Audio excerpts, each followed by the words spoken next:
ایک مرتبہ حضرت خضر علیہ السلام دریا کے کنارے بیٹھے تھے، اتنے میں کسی سائل نے آ کر ان سے سوال کیا کہ میں اب سے اللہ کے واسطے سوال کرتا ہوں، مجھے عنایت فرمائیے۔ یہ سن کر حضرت خضر علیہ السلام پر بے ہوشی طاری ہو گئی۔ جب کچھ ہوش ہوا تو فرمانے لگے، بھائی میں تو صرف اپنی جان اور مال کا مالک ہوں، تم نے مجھ سے اللہ کے واسطے سوال کیا ہے، لہٰذا میں اپنی جان اور ذات تمہارے حوالے کرتا ہوں، تم جس طرح چاہو اس کو استعمال میں لا، بازار میں فروخت کر کے اس کی قیمت سے فائدہ اٹھا۔ چنانچہ سائل ان کو بازار لے گیا اور ایک شخص سائمہ کے ہاتھ ان کو فروخت کر دیا۔ یہ سائمہ خرید کر ان کو اپنے گھر لے گیا، جس کی پشت پر اس کا ایک باغ تھا۔ چنانچہ سائمہ نے حضرت خضر علیہ السلام کو ایک قدل دے کر کہا کہ سامنے والا پہاڑ جو 3 مربع میل رقبے میں واقع تھا، اس کی مٹی کاٹ کاٹ کر باغ میں ڈال دو، اور یہ حکم دے کر سائمہ اپنی کسی ضرورت سے کہیں چلا گیا، اور حضرت خضر علیہ السلام اس پہاڑ سے مٹی کاٹ کاٹ کر باغ میں ڈالنے لگے۔ جب سائمہ گھر واپس آیا تو اس نے گھر والوں سے دریافت کیا کہ تم نے غلام کو کھانا بھی کھلایا یا نہیں؟ گھر والوں نے جواب دیا کہ ہمیں معلوم ہی نہیں غلام کہاں ہے۔ یہ سن کر جب سائمہ خود کھانا لے کر باغ میں آیا تو اس نے دیکھا کہ وہ غلام یعنی حضرت خضر علیہ السلام تمام پہاڑ کی مٹی کاٹ کر ڈال چکے تھے اور اپنے کام سے فارغ ہو کر اپنے مولا حقیقی کی عبادت میں مصروف تھے۔ یہ دیکھ کر ان کو بڑا تعجب ہوا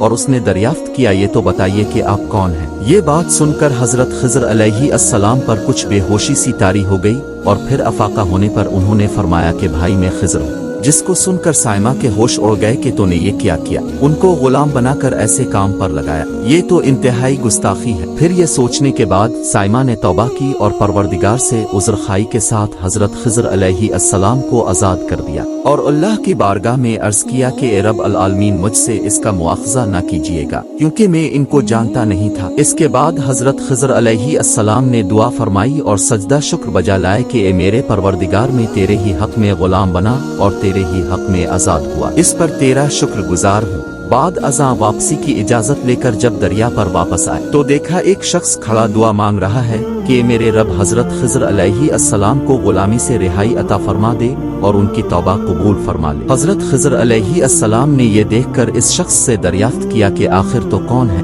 تو اس شخص نے بتایا کہ میں تو شازون ہوں۔ آپ کون ہیں؟ انہوں نے فرمایا کہ میں خضر ہوں۔ اس کے بعد شازون نے کہا، اے خضر علیہ السلام، اپنے رہنے کے لیے مکان بنا کر دنیا طلب کی ہے، کیونکہ حضرت خضر علیہ السلام کا دریا کے کنارے پر ایک عبادت خانہ تھا۔ بس یہ سن کر وہ فوراً میدان میں نکل آئے اور وہی اللہ کی عبادت میں مصروف ہو گئے۔ اس کے بعد حضرت خضر علیہ السلام نے اسی جگہ پر ایک درخت لگایا اور اس کے سائے میں عبادت شروع کر دی۔ تو آواز آئی، اے خضر، جب تم نے درخت کے سائے میں سجدہ کیا تو تم نے دنیا کو آخرت پر ترجیح دی۔ پھر فرمان ہوا، مجھے اپنی عزت اور جلال کی قسم ہے، مجھے دنیا کی محبت میں رضامندی نہیں ہے۔ اس کے بعد حضرت خضر علیہ السلام نے شازون فرشتے سے کہا کہ اے شازون، دعا کرو کہ اللہ تعالیٰ میری توبہ قبول فرمائے۔ چنانچہ شازون نے دعا کی اور اللہ نے شازون کی برکت سے حضرت خضر علیہ السلام کی توبہ کو قبول فرمایا۔ حاصل، خدا کے برگزیدہ بندے اسی حالت میں رہتے ہیں جو اللہ کو منظور ہو۔ بے شک ہماری فلاح بھی اسی میں ہے کہ زندگی کے ہر موڑ پر آنے والے ہر پیچ و خم میں ہم راضی رہیں، اللہ تعالیٰ کی چاہت کو سامنے رکھ کر زندگی گزارے۔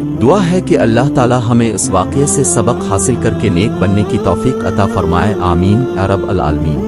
دوستو، اگر آپ کو ویڈیو اچھی لگی ہے تو لائک اور سبسکرائب کر دو اور بیل آئیکن کے بٹن کو پریس کر دو تاکہ ہر آنے والی ویڈیو آپ کو مل سکے۔ تو ملتے ہیں ناظرین اگلی ویڈیو میں، تب تک کے لیے اپنا خیال رکھیں۔ سب دوستوں کو میری طرف سے اللہ حافظ۔